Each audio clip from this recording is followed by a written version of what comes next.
Daughter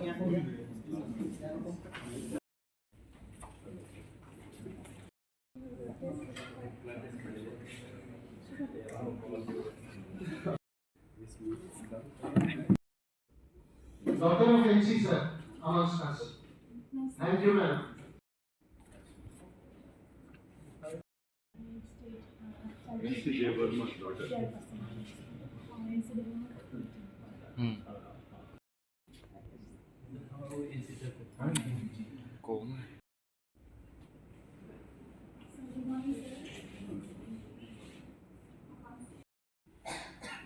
A very warm good morning to all of you, my dear friends.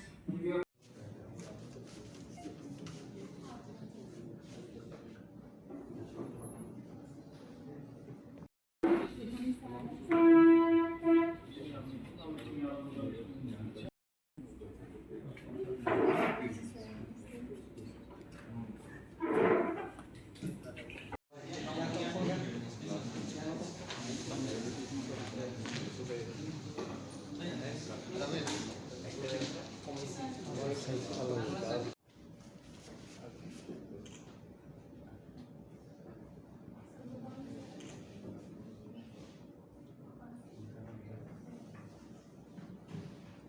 And I'm the president of National Federation for New States, and I represent Gorkhaland here.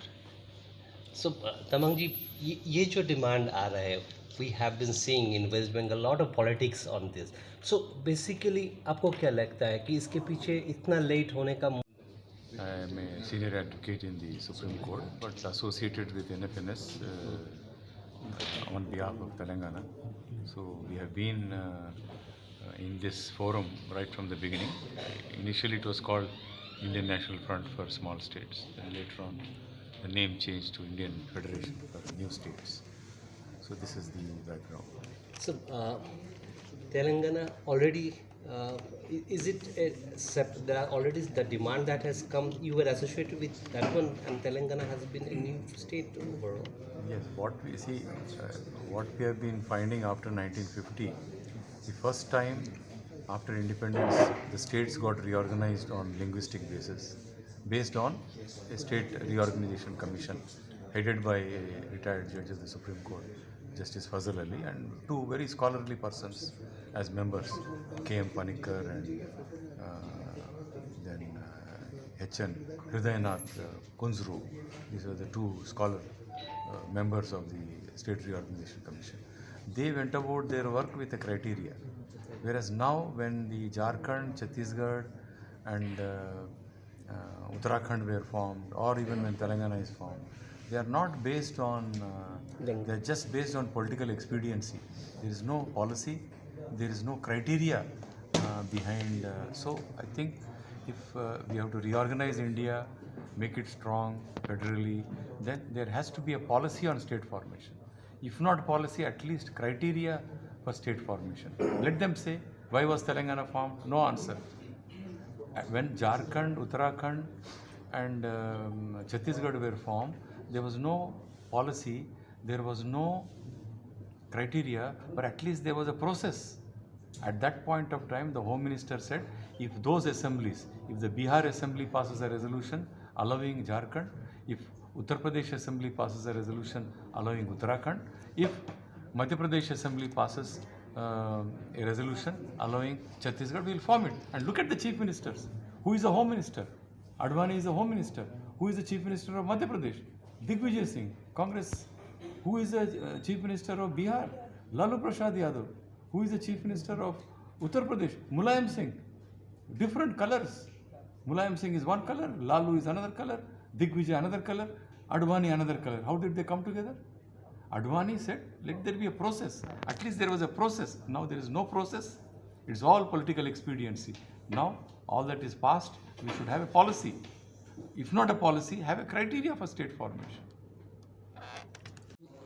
I am Swapnajit Sanyal. I am the General Secretary of the National Federation for New States, Nfns. I come from Nagpur, that is Vidarbha.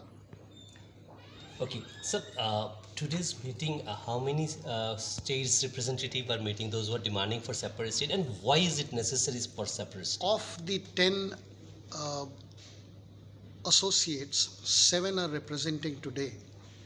Uh, and in today's meeting, they are present. Their representatives are present. And this demand has come. It is of course a constitutional demand. There is no doubt about it. And how the people are presently suffering. Why the necessity for this separate state? The demand is legal in the sense that it is a constitutional demand. This demand is not a new demand.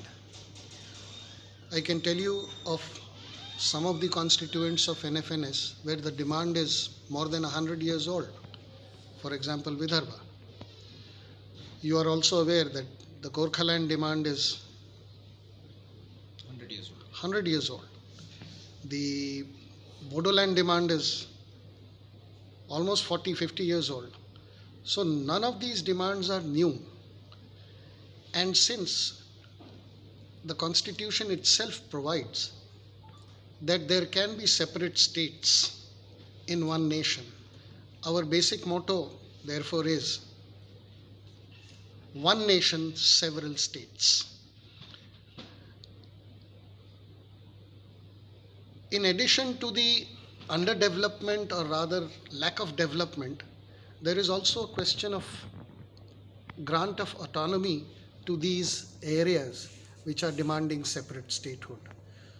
So it's a mixed kind of a demand, I would say. It's mixed kind of demand. Is it on the basis of any community like the Vidarbha? It has its own problems also. As we often read in the paper, a lot of underdevelopments are there, and the farmers are the worst sufferer. So has it got some association with that also?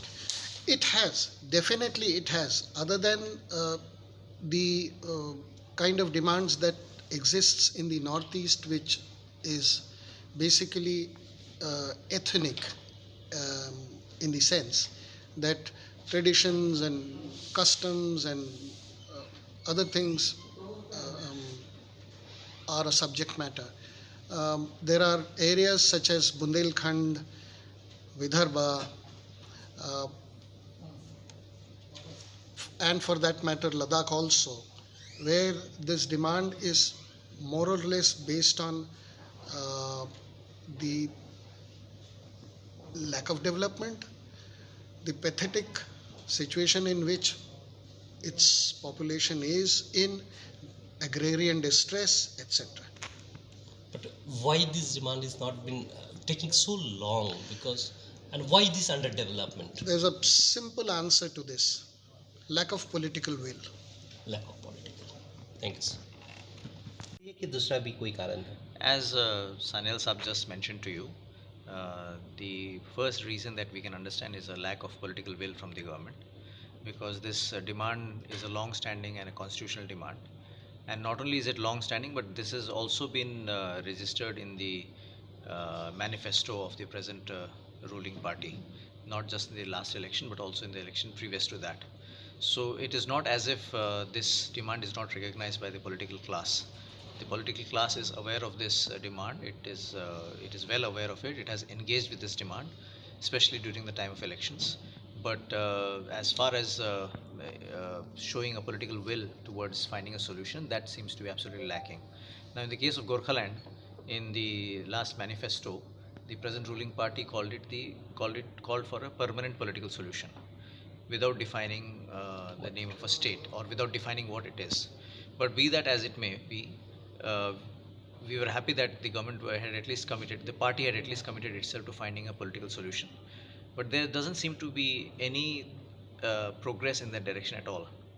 In fact, we are very disappointed that there hasn't even been a consistent series of talks and other engagements. There has been a couple of talks, but very sporadic, and without connection to the next talk. So that is what is disappointing. That only shows, the lack of engagement only shows that there is a lack of political will, and that is exactly what we want. The government should speak its mind. The government should engage, and the government should express what it thinks about our demand. But we find only things like in Manipur, the present scenario you can see. We can see only the government when the situation takes a turmoil or something like this. Don't you think that the government is responsible for such a situation to be created when such issues or demands are pending for, you said, more than half a century? So how do you see into the overall, because it's not only the present government, earlier also the state government is also there as, and do you think just it's an ethnic demand or it is also associated with the underdevelopment that The underdevelopment and ethnic demands, as Sanil Saab pointed out, are certainly some factors. But in many cases, that is not the only factor. There are other things. All these regions that we are talking about in our demand for separate state are regions that have their own distinct history, their own distinct identity, and they are part of whichever state they are as a matter of some historical accidents, and that needs to be corrected. You know, when India was formed, there were 14 states, but many more states were created because certain things in history had to be addressed. Now, what we want to say is that these regions that we're talking about are also part of the states that they are in as a matter of historical accidents and some administrative necessities of the British India. Now the British have left India. We are already in the Amrit Kal now. It's 75 years now. So by now we should have corrected all of these anomalies. And it's unfortunate, therefore, that there is no attempt at all to address these matters of history, these issues of history. And this is what we want to press upon the government. thank you, sir.